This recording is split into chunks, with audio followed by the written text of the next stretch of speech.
Above the start cleaning those tires up. During this time, remember they fan out down there, so protect that bottom. Sunday drive. All right, boss man. Hey, car's off. Be ready. Bud, be ready. Gas that bitch up. Ready. Green flag. Green.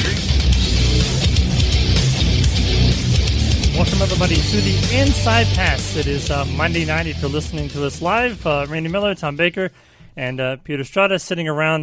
Murdoch is doing buttons for us tonight. And, of course, conspicuously absent again is Noah Lewis, who was going to call in but then decided at the last minute he didn't even want to do that. He's so lazy, he didn't even want to pick up the phone and dial our phone number. So, whatever. He's on the Johnny Carson schedule now. He has every Monday off. Even Johnny Carson was on his own show every once in a while. No one's not even here then. This is only a weekly show. It is a historic night for our show, our 200th episode of the Inside Pass. We got a lot of things to talk about, a lot of memories, and I've got some nuggets. There you go. That's a good word for it. And our guest tonight is actually he was on show number 9 when we started this program, and I went back and looked, and he's been on a couple of times since then. And when the very first time he was on, I've got the exact date. It was 2013. I can't remember the exact date, but anyway, he was it was November 6th, 2012. Actually, wow. He was a start and part driver for TMG, the motorsports group, way back then. We He's had come him a on. long way. He has come a long way. So is your show. He's done iRacing with us, and so we are happy and so proud to have our good friend Matt Dibenedetto on the StrutMaster.com hotline. And as Tom said, Matt, you have come a long way since you first came on our program 6 years ago or so? 8 years ago. 8 years ago now. And now you're doing government math, Randy. Quit well, that. you know what? Yes, we have. Common Core. Matt, save me. Welcome to the Inside Pass, buddy. Yeah, thanks for having me. It's been a little bit. Hope everything's been going well. And yeah, times have changed since the first time I was on the show. That's for sure. You have. You've worn draft suits, and you've done iRacing, and you're now a Wood Brothers driver, and so all good things there. But starting off this whole season has just been a different type of year. For NASCAR as a whole, but for you guys over there, I mean, you guys wanted to come out of the gate swinging, and just bad luck and getting caught up in messes and all kinds of stuff just hasn't gone your way so far this year. Holy cow! Yeah, it's been frustrating. We start Daytona 500. We get caught up in the big old pileup. Thought we were actually going to get through it, and got wiped out last second. That crashed there early in the race, so our day was done. So we didn't collect any points really there, and then we move on to the Daytona road course. Had to start in the back, cruising up through the field, get up in the scenes, and then run over some debris and blow a right rear tire, explode a right rear tire, and it rips the whole right side of the car off. Then we go to Homestead yesterday. I started in the back again, and then when we were, drove up in the top 15, up to 12th, I think, at a point. And it was like, okay, we didn't have the greatest car, but we could have had a solid day. And then with a block from the 42 car, it put a hole in the nose of the car. And then the rest of our day was shot again. And then we ended up having a right front tire come apart. And I'm like, my goodness, I've never had a start to the year like this in my whole life. It's one of those things. I mean, you feel like you hope anyway. I would suppose that you get all the bad luck out of the way early, and now you're going to Vegas and you get a chance to redeem yourself and hopefully have a little better luck. But I mean, you've definitely had the speed, right? I mean, there's some reason to be optimistic. You just got to get Lady Luck to be a little nicer to you. Yeah, I think yesterday we didn't have quite the Daytona road course, and yesterday we had speed to run, fair and run okay. Weren't quite where we needed to be, so that was a little bit of a concern. Our road course programs have been a little bit off, and then yesterday, we had speed to run okay, but just weren't, as dominant or that lightning speed we'd like to see. But man, we're looking forward to getting to some tracks to hopefully redeem ourselves, get on track. Vegas we finished second there both races last year, so hopefully this is a good. I know this is a good string of tracks coming up for us, but it's been quite a depressing start. Matt, you took the stat right out of my head that you finished second twice at Las Vegas last year. What is it about Las Vegas that suits your driving style, and do you think you and the 21 boys can bring a piece to get one position better this weekend? Man, I hope so. God, that second race last year, we really had a good shot to win it. Yeah, you did. I was so bummed we came up close. Once we lost control of the restart, when Kurt grabbed the lead for us, we chose the outside. Should have picked the inside on that particular one. Hindsight's 2020. Once we lost control of the restarts, and he had a first gear restart ratio, he kicked our butt on the restarts and just couldn't get back up to the lead, even though we had a car that could have won. So, I think it's more credit to my team than me, really. We've just kind of found a package and a setup that works for me and gives me a good feel in the car, gets over the bumps really well in 1 and 2. I think that's probably our biggest strength in our car and our setup package we have. It glides over the bumps better than anything I've ever had. So that's a big deal, and it just has good stability and drives well. And our cars have pretty good speed. So I think this could be a good chance for us to, just get back on track and start clicking off some good races. And obviously, we'd like to win one of these things coming up would be the ultimate goal, but we just need to have some consistency and get in a good rhythm.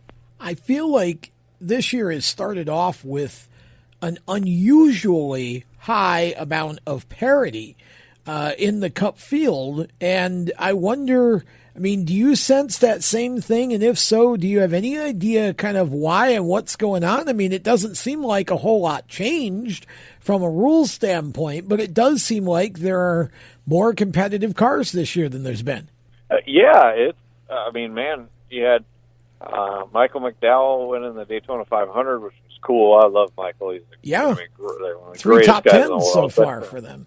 Yeah, and not only that, they just their team is doing a good job. They're giving them good race cars, and they Front Row Motorsports and Bob Jenkins, all those guys over there they've done a good job building a nice program and been around the sport for a very long time. So they're super invested in this stuff, and so they're doing a really good job and keep making improvements, and they've been fast. And then you have Christopher Bell winning at the Daytona Road Course, which honestly wasn't a huge. It was a kind of a first time winner, cool deal, but also those Gibbs cars are really, really good on the road courses. So that wasn't too surprising. I expected a Gibbs car to win. Just didn't know which one of them it would be. And then, then this weekend have William Byron picking up a win. It's just kind of a weird, crazy start to the season, which is interesting. So let's look ahead a little bit. A couple races down the road. We're going to your favorite track, Bristol. But this time it's going to be covered in dirt. So what do you think about that? Man, I might like it even more because I grew up dirt racing. So that's true. That's very true. I love dirt racing. Anything it's different in a stock car. It'll drive a little bit more like how I would relate a street stock or something like that being. Because we have these big old heavy stock cars that aren't really dirt cars. The rear ends don't move in our cars and do all the stuff like a dirt car does. So I think they'll put on a good show, though. That'll be fun. So that could be a cool race for us and great opportunity for me to bring back my old dirt racing days. Interesting. You talk about your dirt racing days. For those who aren't real familiar with the early part of your career, what did you race on dirt before you came over here? You were only about 14 or 15, I think, when you came over here and started running late models with UARA series. Yeah, so from the time I was 7 to about 12 or 13 years old, I was running dirt outlaw karts. Little mini sprint cars out in California. Me and Kyle Larson grew up racing together out there in California, same home tracks. So we raced together and we're competitors, and so that was my background and how I got started was all that. And it's crazy, how although that was a long time ago, but those things, growing up dirt racing and those outlaw karts, they're really, really, they have a lot of power. The power to weight ratio is crazy, and it teaches you all the principles of good dirt racing.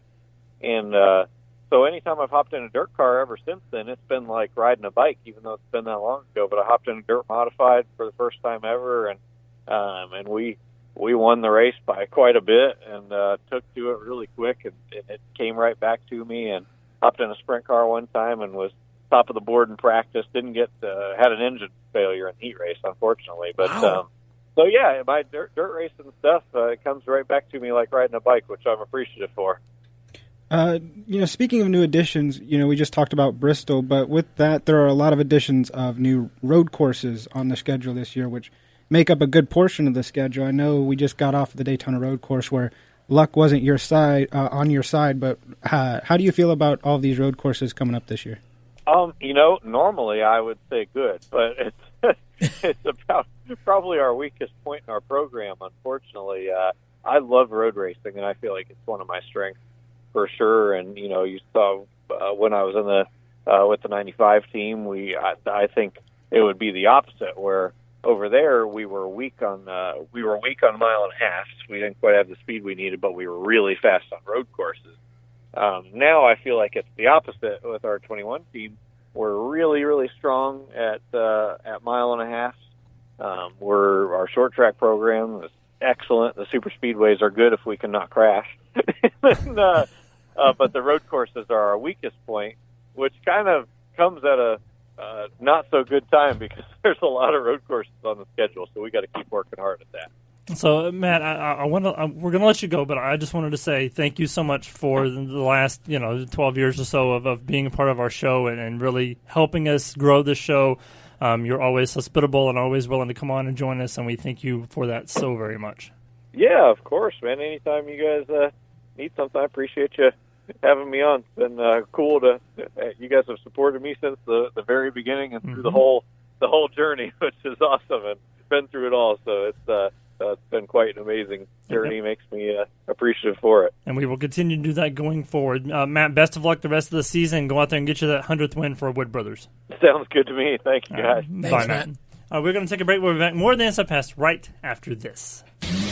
Do you love the sound of high-revving motors and the smell of burning rubber? Do you want to get your car sideways right at the ragged edge of control? If you've always wanted to try drifting or learn to improve your drifting skills, Summit Point Motorsports Park, the Mid-Atlantic's premier motorsports facility, has the expert instructors and the specialized track to teach you how to drift and the skills necessary to drift competitively. From skid pad to open sessions, Summit Point Motorsports Park has the safe and open environment that allows drifters of all skill levels, new to intermediate, to get sideways and smoking. With a focus on safety and the skill set necessary to drift competitively, Summit Point Motorsports Park's Drift Nirvana is just the thing for you. Call for your reservation today, 304-725-8444. Or for more information, go online, summitpoint-raceway.com, or you can email them at office@bsrinc.com.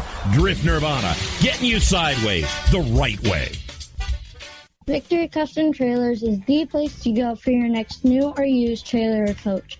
Being personally involved in the racing community allows Victory to fully understand what racers need in a trailer. They have over 200 coaches and trailers in stock for a variety of industries, and they can serve anyone in the continental U.S. If you're looking for something custom, they can assist in designing a trailer that fit your needs. Check out their entire inventory online at victorycustomtrailers.com. I'm Andrew Saul, Commissioner of Social Security. Beware of telephone scammers pretending to be government employees. Real Social Security employees will never threaten you. Callers threatening you with arrest or other legal action and demanding money are not from us. If you receive a call like this, hang up, do not provide them with any form of payment or information. Report the call at oig.ssa.gov. What an awesome game. What's up with your car? I don't know. It won't start. How are we getting home? Chill. My parents signed me up for the roadside assistance from Lewis Meineke. It was free with my oil change. They'd come and get the car started or get us home and tow the car to the shop. Good to know. With my driving, my parents never know what to expect. When you join the Meineke Car Care Club with a $35 preferred service, you get 4 free months of roadside assistance, including tire change, battery jump, lockout service, towing, and more. Contact Lewis Meineke, located on Route 1, or call 827-2054. When do you think of a plumber? Like most people, even if it's an emergency, you can be confident about who will arrived to help you. For quality and reliability, count on someone you can trust. Call on the plumbing services of Hague Quality Water of Maryland. Plumbing doesn't have to be an emergency. We handle all kinds of preventative maintenance too. Hague Quality Water of Maryland is family owned here in Annapolis since 1993. For a refreshing choice, call us at 888-84-WATER or visit us online.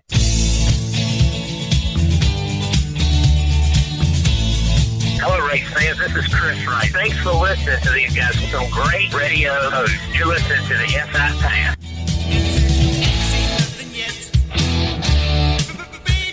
Welcome back to the Inside Pass here on WSAC Race Chaser Online. If you're listening to us on the World Wide Web right now, Matt Dibenedetto just on with us. And I know I speak for probably pretty much everybody in this room right now that I wish he would just go ahead and get that win out of the way because he deserves it. He worked so hard on it last year and came so close so many times last year. Just couldn't pull off the win. Yep. Even the Darlington race last year, the throwback race, he came within 20 laps of winning the race and getting him and caught him. He had some strong races in the 95 car yeah, too. Yeah, exactly. So it's been two tumultuous years of trying to get that win, and I know if he wants it. He wants to get Wood Brothers their 100th win. And knowing that he doesn't have a ride next year, probably I'm sure weighs into the back of his mind as well. But the best thing you can do is block that out, go out there and bust off at least some top tens. Yeah. If nothing else, because right now they just need to get out of the gutter before they can even worry about anything else. But anyways, welcome back to the show, our 200th episode of the Inside Pass. We're going to talk more about where we've been and where we're going and where we're at right now, which is Statesville, North Carolina.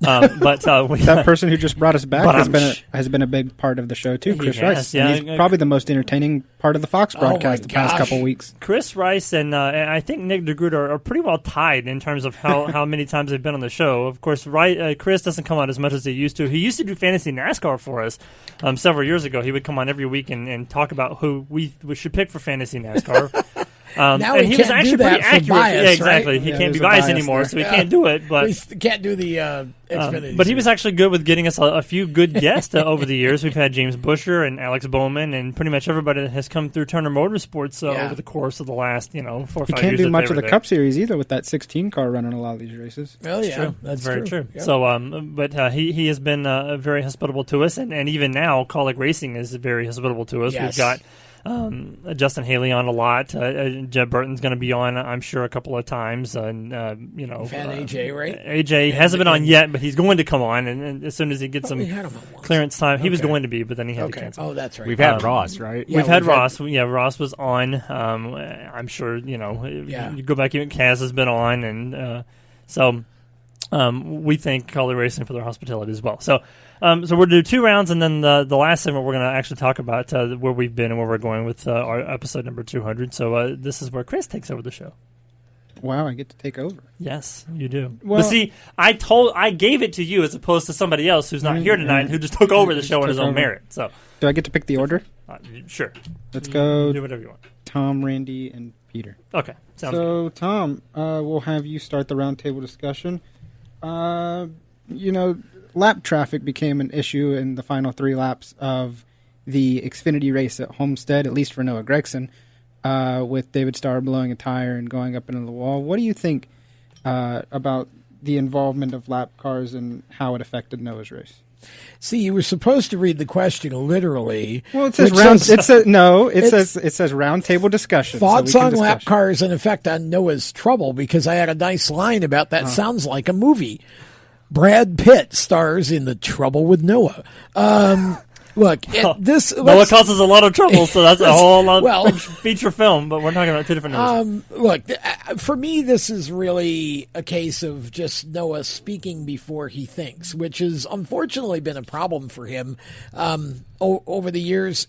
Look, he wears his emotions on his sleeve.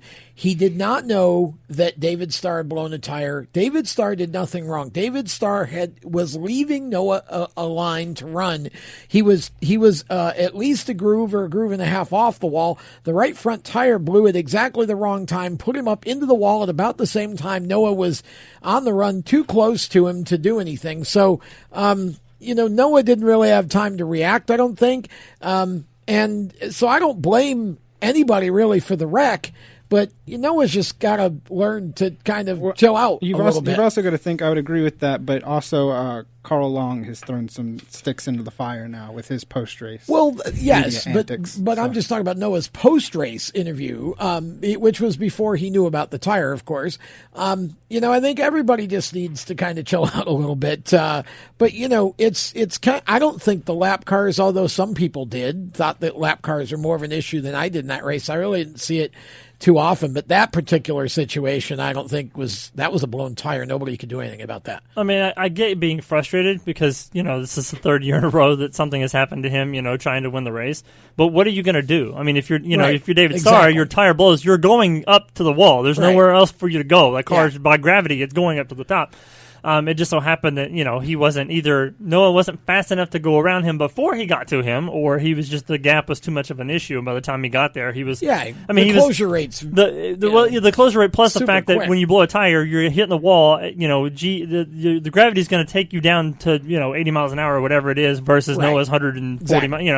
You're going to gain on him a lot faster than you think you're going to gain on him anyways. So. Yeah. Nothing for him to do. I mean, Noah's still a kid. He's still learning his way and learning what to say and what not to say and when to say it, how to say it, all that kind of good stuff. So I think over time, once he sees the replay, he will regret what he said. He won't apologize for it, but as well, he probably shouldn't, because in the heat of the moment, you say what you feel and what you see, but at the same time, excuse it sucks for the language. It sucks for him, because obviously 3 years in a row of trying to win this race, and being the most dominant car, and something happened to you, you're obviously going to be frustrated. But just go back and try it again. I mean, very poor circumstances, wrong place, wrong time for everyone in this situation between David Starr and Noah Gragson. Noah had a huge lead, like 8 or 9 seconds, coming to 2 laps to go. He had the race in the bag, and just wrong place, wrong time for everyone. Just nothing you can do about that. That's racing. Just Noah will have to try his best to win at his home track of Las Vegas this week. As for lap traffic, though, I do think that a car being 18 miles an hour slower than the leader is a problem, whether he's blowing a tire or blocking or not. So I think either the minimum speed needs to be adjusted for big, intermediate, or bigger super speedways, or guys need to be black flag for going too slow. They should be respectful enough to understand I'm not as fast as I should be. I'm just going to pull off the track. I will just say this: Noah needs to stop cussing in interviews. That's controllable. I also think you have to understand that Noah probably gets what he's doing. He's popular for his antics and his sound bites, so he probably. I don't know, maybe, but and Carl Long could have done without the post on his team page too. Yeah. I think you got to be more professional than He's that. only got like 3 people that like his page, anyways. So, ouch! I'm just kidding. All right, moving on from that comment. Third different winner in 3 different in all 3 races is a bit surprising. What's different this year? We talked about it a little bit with Matt, Tom. Well, I mean, I think I don't know. I don't really know how to answer that, except I will say that I feel like, for whatever reason, the Fords have escalated a little bit, and in particular, obviously, Michael McDowell and the Front Row Motorsports team. I think that group, for whatever reason, has hit on something. But again, Roush Fenway is much stronger this year as well. I think the Ford teams have found something. Buscher drove straight to the front in stage and then 1. Went straight to the back. Well, the sun went down. I mean, Newman he was chasing the sun literally. Newman has gone very well so far this year. I think you've got some teams that are starting to figure it out, and I love that going into a year in 22 where you're going to have a brand new car for everybody to chase. Yeah, it certainly makes fantasy NASCAR frustrating because you pick the people that you think are going to do good, and then it's somebody else who comes out of the woodwork and decides to win the race. And I you're won like, $4, what so in the I was heck pretty happy. Is going on? But I heard on RaceHub when I was coming into the show, they were talking about, like, especially at Roush, they took and pretty much streamlined the entire organization over the offseason. And pretty much just sat everybody down and said, you guys are all smart. You guys have all been here for a while. What would you like to see us implement in terms of the shop and the feel? And so they've done a lot of changes just in kind of streamlining everything and taking everybody's ideas and, implementing them into cars. And we've seen that with both Buscher and Newman over the weekend. So I think they're starting to turn things around a little bit there, which is great to see. I love to see Roush do better. But it's an interesting year so far, and I love the idea of different people winning. And Michael McDowell with his 3rd straight top 10 finish, I think that deserves a ding. Thank you. The parity has definitely been at a high this season so far. I'm honestly getting a vibe from 2001, where we had 19 different winners across the Cup Series, or 2011, where we had 5 first-time winners. You for the stat. That was great. Thank you. I looked that up this morning. Anyway, I think Jacob zoom and eat your heart out. Exactly. I think the parities adds just a premium because midway through last year, NASCAR put a freeze on teams committing to research and development, wind tunnel time, and just building, constructing new parts. So the cars that the big teams, the Stewart Haas's, the Hendricks, the Penske's roll out to the track now aren't necessarily their latest and greatest. So the mid-pack teams like a Roush or like a Front Row have less of a disadvantage in terms of aero, in terms of motor, in terms of everything. So I think the field is a lot closer this year with the parts and research freeze, and I think that's just been great for racing to see more guys up front like Chris Buescher and more guys break into victory lane. All right, quickly, thoughts on the whole weekend? I thought it was a great weekend of racing, to be honest. I even thought yesterday's race was better than a lot of people did. I saw a lot of passing, which was really good. Obviously, Byron dominated, but, that's going to happen. I think it was obviously a pretty nice weekend of racing overall. Yeah, I can't disagree with that. I mean, like I said, having different winners, and people that you don't expect to see victory lane obviously makes things great, and I'm looking forward to the rest of the season. Homestead is the best mile-and-a-half track we have left in the Cup Series and should still be hosting the championship weekend. All right. Well, we'll save the next one for the break because we won't have enough time, and I think we need to hit it because it's pretty big news. That's true. That is very true. Well, we have a few seconds. I found an interesting thing on Twitter that I wanted to get to if I can figure it out real quick. So there was a study that came out, I guess last week, that a third of all car owners have something unique and unusual in their vehicles that you wouldn't expect to find, and a third of those people have so much in their vehicle that they can't even have another passenger in their car, which I find that strange because I'm OCD, so I have to have my car clean. I cleaned it yesterday, as a matter of fact. Do any of you guys have anything unique and interesting, object-wise, in your car? In my car? Yes. No, I actually don't think I do. A couple of hats. I don't think that's either interesting or unusual. I have a couple hats and some golf clubs. That's it. That was boring. All right, we're going to take a break. Play golf. We're going to take a break. We'll be back. More of the Inside Pass on WSAC in just a minute. How to be a great dad in 15 seconds. Bike ride, go fish, walk in the park, phone call, milkshake, play catch, picnic, fly a kite, tell jokes, laugh, talk, read a story, tell a story, bumper car, swing set, bowling, pillow fight, cut loose, stay tight. Whew. Because the smallest moments can have the biggest impact on a child's life. Take time to be a dad today. Call 877-4DAD-411 or visit fatherhood.gov. Brought to you by the U.S. Department of Health and Human Services and the Ad Council. Automotive technicians and auto service trainees, how would you like to work at the beach and perform for one of the best car care centers in the nation? Louis Meineke is now looking for skilled automotive technicians to join their award-winning team. If you're a gearhead that knows his or her stuff or a young up-and-comer that has the motivation and drive to succeed, then you need to make this call today. 302-827-2054. Louis Meineke Car Care Center, located in beautiful Lewis, Delaware, offers a highly competitive compensation plan, great benefits, a flexible schedule, and did we mention that you're going to be working at the beach? Plus, there's a signing bonus for the right candidates. Technicians must be ASE certified and have a minimum of 6 years experience. Beginners advance at your own pace in one of several entry-level positions. But whatever you do, don't wait. These jobs will go fast. Call Tim at 302-827-2054. That's 302-827-2054. Louis Meineke Car Care Center. Rev up your career. You hear that? That's the sound of America's only sports car. That's right. It's a Corvette. But not just any Corvette. It's your Corvette. It's that who cares if there's traffic part of your day. And this can be you when you come to Cooper Corvettes. With 60 years of Corvettes to choose from, there's always a Corvette in your budget. And they'll service any Corvette you bring in. Cooper Corvettes on Route 1 just north of Quantico and Triangle. Call, click, or visit CooperCorvettes.com. Victory Custom Trailers is the place to go for your next new or used trailer or coach. Being personally involved in the racing community allows Victory to fully understand what racers need in a trailer. They have over 200 coaches and trailers in stock for a variety of industries, and they can serve anyone in the continental U.S. If you're looking for something custom, they can assist in designing a trailer to fit your needs.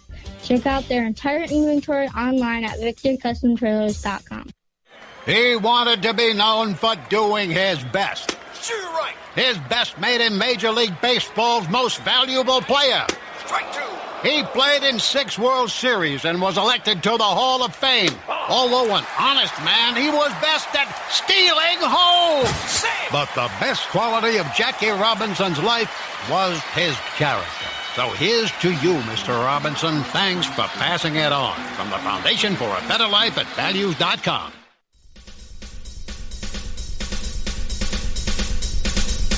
I'm Chase Elliott, and you're listening to the Inside Pass. No, he didn't do so good yesterday in the race. Chase Elliott, you're defending NASCAR champion.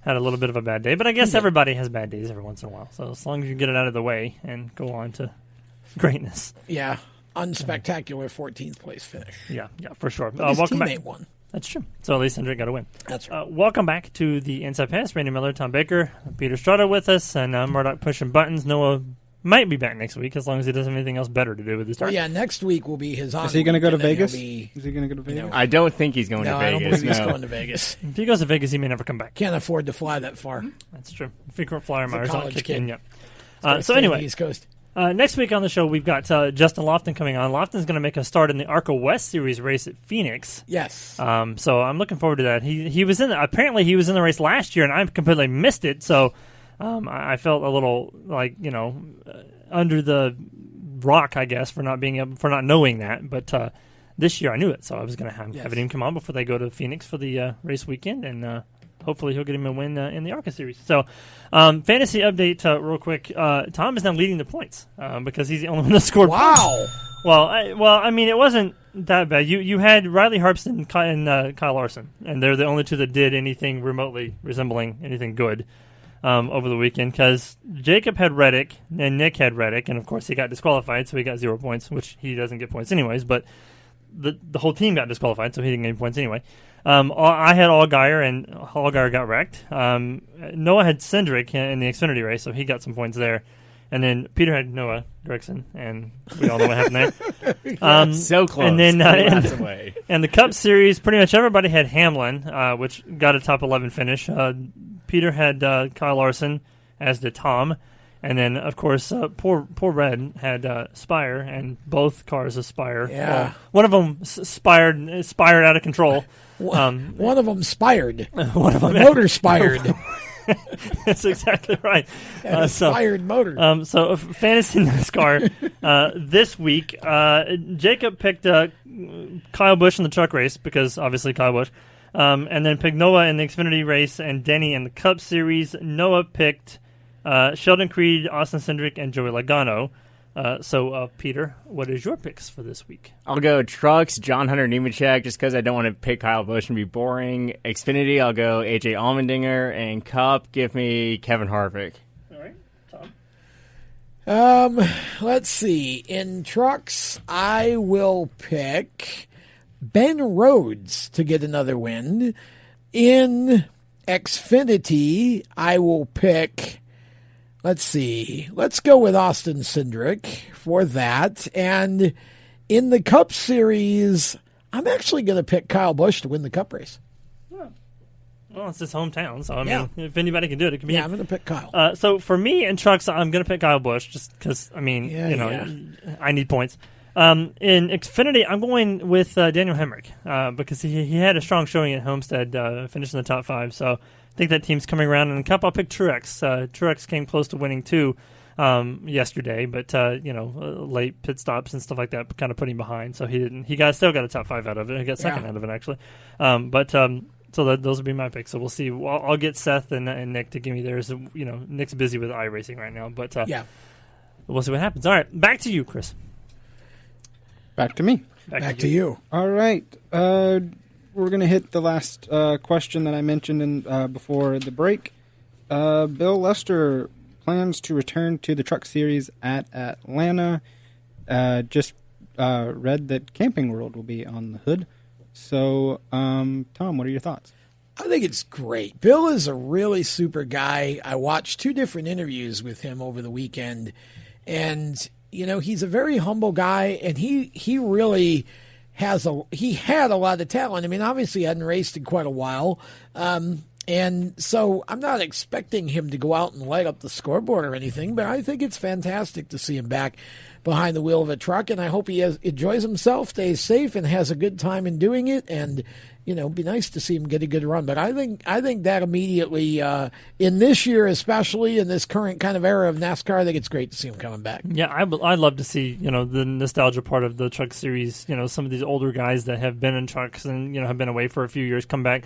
We saw it with Greg Biffle, and now Bill Lester. I'd love to see some of the other guys, from back in the I say the older days, but not that long ago. But he's been out of a truck for quite a while, so it'd be interesting to see how he does this weekend, or I guess in 2 weeks. Yeah, Bill Lester, 60 years old, going to make his first truck start since 2007. I question there being no team tied to this announcement. I guess we'll find out eventually. It's cool to see that Camping World, Marcus Lemonis, is signed on to help him, but I really want to see him run a road course with all the sports car talent he has. Why Atlanta? Why not a road course to really show off his talent? I feel like every truck is eventually going to be sponsored by Marcus Lemonis here if he keeps at it. I mean, it is the Camping World Truck Series. You might as well sponsor all the trucks at the same time, too. Why? Yeah. Well, he wants to be on the trucks twice, I guess. Once the windshield and once... He's paying a lot of money for for the Truck Series season, sure too, because of all the contingency awards and stuff they're doing this year. Yeah. All right, now we're moving on to fill in the blank. So this one, Byron got his first win of the year. Byron and new returning crew chief, I will say, Rudy Fugle, winning early in the season means what, Tom?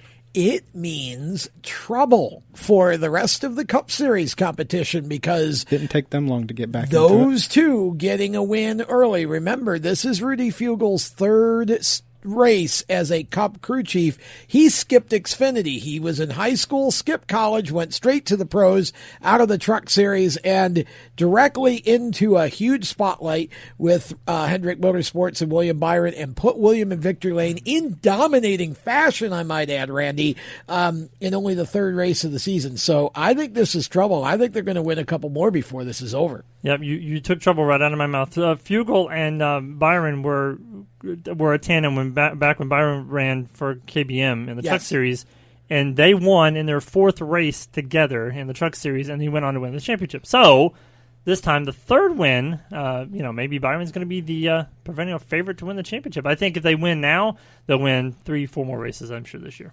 Byron did not win the title in trucks. He came so close, but blew his engine at Phoenix. But he did. Oh, that is true. He did win at Homestead. Yeah, so I remember that now. Yeah, he did win at Homestead though. So 7 wins that season. Should have won the title arguably, but just came up just short. But I think Byron and Fugle winning this soon together means a dynasty is born. I think give them a couple years together, this could be another Chase Elliott, Alan Gustafson style relationship where I could see them contending for and winning titles in years to come. Chad and Jimmy, perhaps? Not 7 championships, Jimmy, Chad, but just a combination of the two. Wow. Maybe. All right, another surprise this weekend. Roush had some speed. So Buescher showing speed early, and Newman's top 10 finish is what for Roush? It is encouraging for Roush. I think that the opportunity for Chris, especially early in the race, to lead all those laps and run up front. Newman has been consistent all 3 races. Chris Buescher really kind of came out of nowhere. But if the speedway, the intermediate tracks, 1.5 tracks have been Roush's nemesis for the last number of years now. If they can find the speed on those tracks, Randy, that's going to give them a good opportunity. We know they can win on the super speedways. So this and the short tracks are where they need to step it up, and this was a really encouraging sign. Yeah, intriguing comes to mind for me, and it goes back to what we were talking about earlier with how they streamlined everything during the offseason in the shop and kind of set everybody down and said, look, we got to gain some speed. We got to get some stuff, moving in the right direction. What can you guys bring to the table to help us out here? And they put all the resources together, made both cars faster, and I think you're starting to see the signs of that. And I think as we go into the spring and summer months, I think you'll see Roush busting out at least a lot more top 10 finishes. The performance from Roush this whole weekend was jaw-dropping for me. I honestly thought for a little bit of Stage 1 there, they put Matt Kenseth in the 17 car. That's how strong it seemed, but... Buescher said preseason and broadcast said on Sunday how Jimmy Fennig is heading up the Roush Intermediate Track program. So I'm not shocked with someone of Jimmy Fennig's caliber that They got 2 cars to run in the top 10 for much of Sunday's race. I honestly think they could put 1, if not 2 cars in the playoffs if the cards fall right. So it'll definitely be interesting to see how they play out among the other 8 mile-and-a-half races this year. All right, final question of the round. If you had to pick an early contender in all 3 series so far, who would it be? We're 3 weeks into the NASCAR schedule, so explain that question, Randy. If you had to pick an early championship contender. If you had to pick a championship contender in all 3 series based off the first 3 weeks of the season, who would you pick in all 3?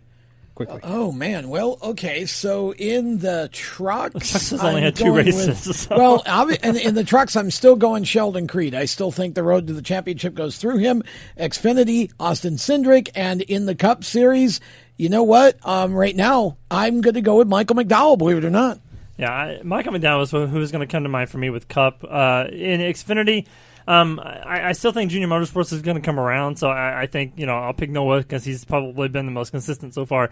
And in trucks, I got to go with Ben Rhodes because he's 2 for 2 right now, so you can't go wrong there. In trucks, I'd pick Ben Rhodes. We saw the Thor Sport put the 98 team into the championship 4 year ago. Much of that team is now with Ben Rhodes, so I'm expecting that team to make another deep playoff run. Obviously, they're perfect so far this season. I'm expecting them to win 1, maybe 2 more races this year. Xfinity, Cindric will be tough to beat, but I got to agree with Randy and say Noah Gragson. I think he's got a fire lit under him now, especially after how last Saturday ended up. So I think he'll put together some consistency and make another deep playoff run. And for Cup, I'll go Denny Hamlin. At least he knows how to stay away from, lapped cars or slower cars now. So, at least he knows how to be a little bit more, I guess say a little bit more careful. But, again, that wasn't something he could have helped in any way, shape, or form. But that's it. Who won? Peter. Hit the buzzer. Yeah, hit the buzzer. 14 points. Buzzer. Times 13. You're hitting buzzer at the exact same time. Yeah. Buzzer and I say Randy both. wins. I say Randy wins because it's 200 episodes. 200 episodes. Yeah. I producer veto. That's fine. I'll concede this win just because it's 200. That's called a producer's option. That's true. That's fine. Yeah, it's a fine print in the rule book. You got to read those rules fine print. Speaking of 200 episodes, champion. We're going to talk some memories when we come back from this break. More of the Inside Pass right after this. How to be a great dad in 15 seconds. Bike ride, go fish, walk in the park, phone call, milkshake, play catch, picnic, fly a kite, tell jokes, laugh, talk, read a story, tell a story, bumper cars, swing set, bowling, pillow fight, cut loose, stay tight. Whew. Because the smallest moments can have the biggest impact on a child's life. Take time to be a dad today. Call 877-4DAD-411 or visit fatherhood.gov. Brought to you by the U.S. Department of Health and Human Services and the Ad Council.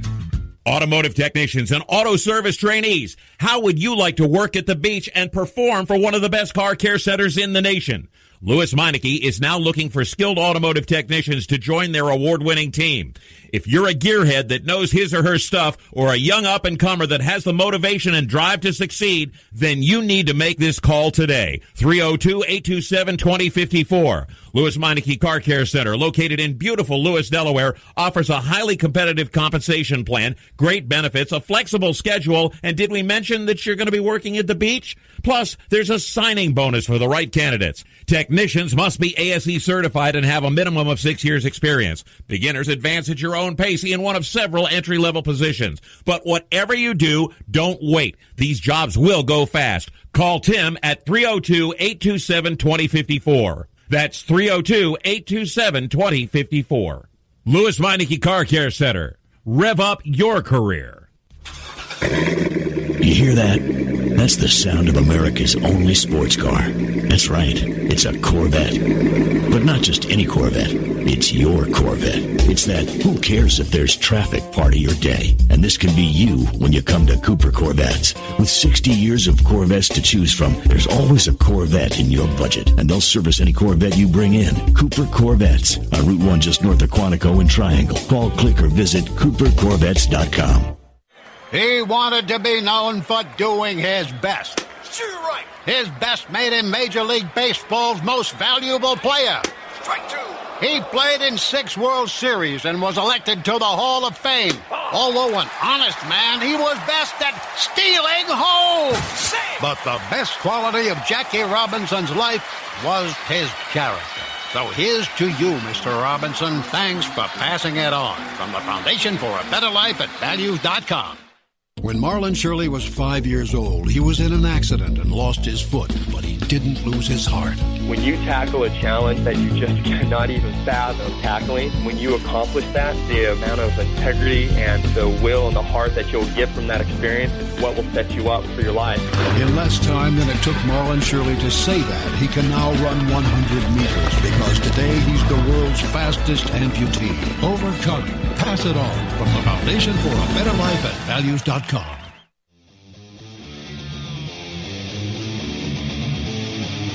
Hi, my name's Eric Jones, and you're listening to The Inside Pass. Speaking of guys who have been pretty instrumental in helping the show get to 200 episodes, Eric's been on probably 4 or 5 times. Not so much in recent years, because once he got the cup, he kind of, I don't say abandoned us, but certain. Well, it's harder when they get there's up some there. right. More There's some demand inside time. knowledge for those of you who aren't in the industry. Once you get into the cup level, it's a little bit more difficult to nail you down because you have so many other commitments with sponsors and teams and things like that. I'm trying to get him on. He wants to come on the show. He actually. I know from public knowledge he actually does want to be on the show. It's just a matter of getting him to a point where he can actually be on the show. But I'm trying to get that nailed down for everybody. But another person who was instrumental in helping us get to where we are right now. Randy Miller, Tom Baker, Peter Strada sitting around the round table, and Murdoch pushing buttons for us.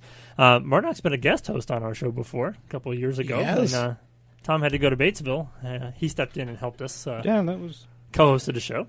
It feels like forever ago. It does. I think that was the last time you were here before you started being producer every week. Yeah. But I know Peter has not been a part of our show for that long. He co-hosted the last couple of shows of last year, and then him and Noah he became a permanent co-host. Noah, not so much. But I know he doesn't have a whole lot of... shows up when he's got nothing better to do. On the Johnny Carson schedule.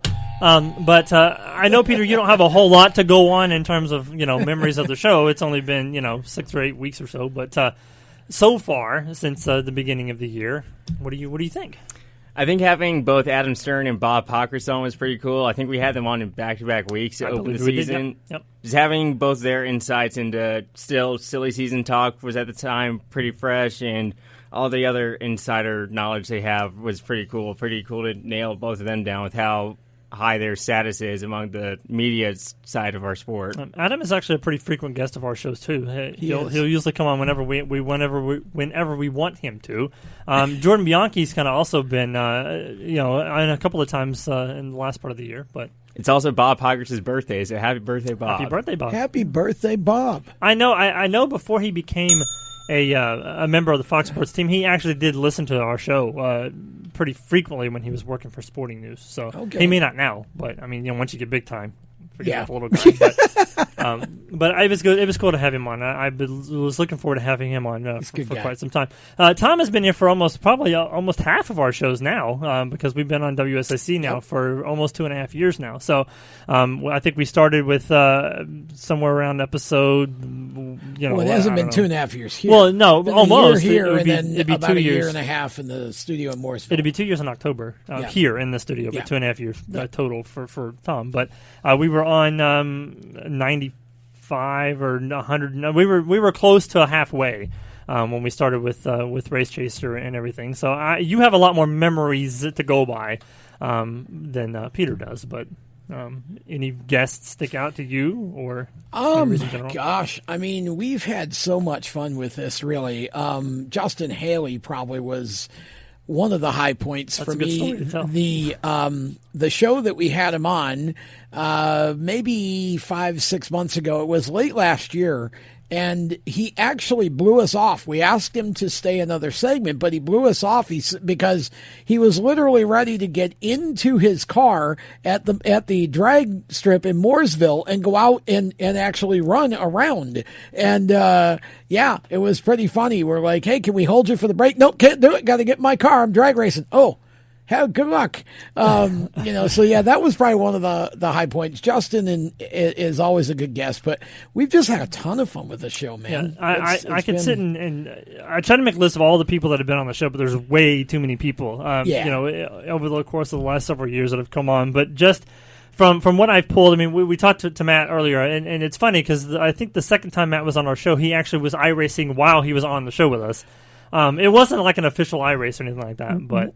Was it this? I was going to say, was it this show or Madness that we had the Orange Cone on? I guess it was a Madness show. It was a Madness show, yeah. He did the whole show while on a bike ride. Yeah, that's true. That was... So that's one of the early memories of doing the show. But then, once we got into here, I remember the second show that Fast Pasta was on, he did his video blog. He filmed some of the footage here. Came in with his camera. That we were on. And then about a year ago, this week or so, we had Repco and Self both in the studio at the same time. Oh, that was fun, too. And we pitted them together against each other in a game of who knows more about Venturini Motorsports. Yes, and Nick Moncher was producing, I think, or he was here. He was in the studio with us. Yeah, he was here with them as a guest. They both fell miserably. Yeah. That was one of the other memories we've had. But just since the show has started, we had Kyle Larson and Chase Elliott both on back in 2013. That's the promo you heard from Chase. Yeah. That's when we filmed that one. He was on episode number 21, which was January 29th, 2013. We've had Alex Bowman on in 2014, Cole Custer, Daniel Suarez, Eric Jones, William Byron were all on that year. And the funny thing about Alex Bowman, Alex was on the same show that Chris Rice was on. Chris was his crew chief back when he drove for Turner that week or whatever. And so when Alex was on, I asked him when he was done. I was like, "Hey, Chris is coming on next. Do you have anything that you can we can get him with when he comes on? Yeah, any dirt?" And he goes, "Yeah, ask him to tell you the story about Blimpie." And I was like, okay. And so when Chris came on, I said, so Alex was just on, and he wanted me to ask you about Blimpie. And Chris started laughing, and he's like, oh, really? Okay. He's like, I'll talk to him about that on Monday. I was like, oh. Did he not tell the story? Basically, somewhere along the way, Alex met Chris for the first time and ended up calling him Blippy for some sort of reason. It had something to do with Blippy sandwiches back in the day. Sure. And so maybe they ordered a lot of Blippy subs. I don't remember the whole story, but it had something to do with the sandwiches. And so Chris never lives that down. So I don't frequently, but sometimes I'll call him Blippy in text just to see what he does. It gets him stirred up. But we also had an award show that we did for the first couple of years. We called them the Tipsy Awards.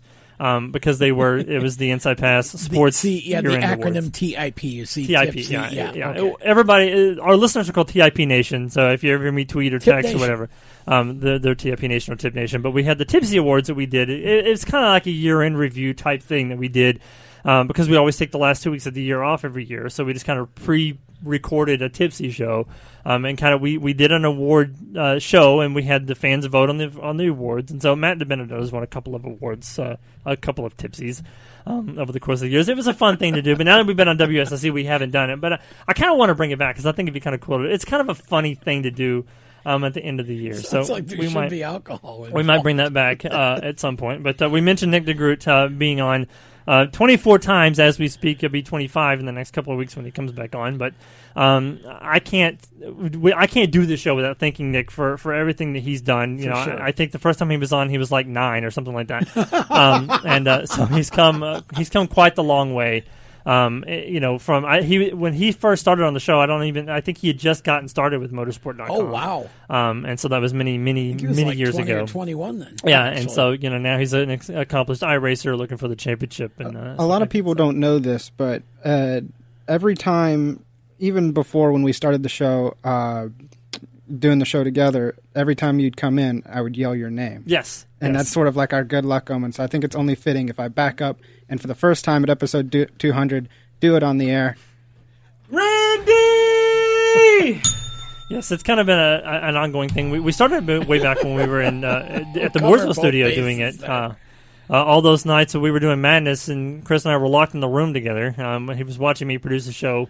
Very intimidating when you've got Jacob and Chris both, trying to teach you how to do things, but always fun. But guys, thank you so much, all of our listeners, for 200 episodes. It's been so much fun. We're looking forward to 200 more next week. Justin Lofton will be on. Lead Lap coming up next. Have a great week, everybody. Bye-bye.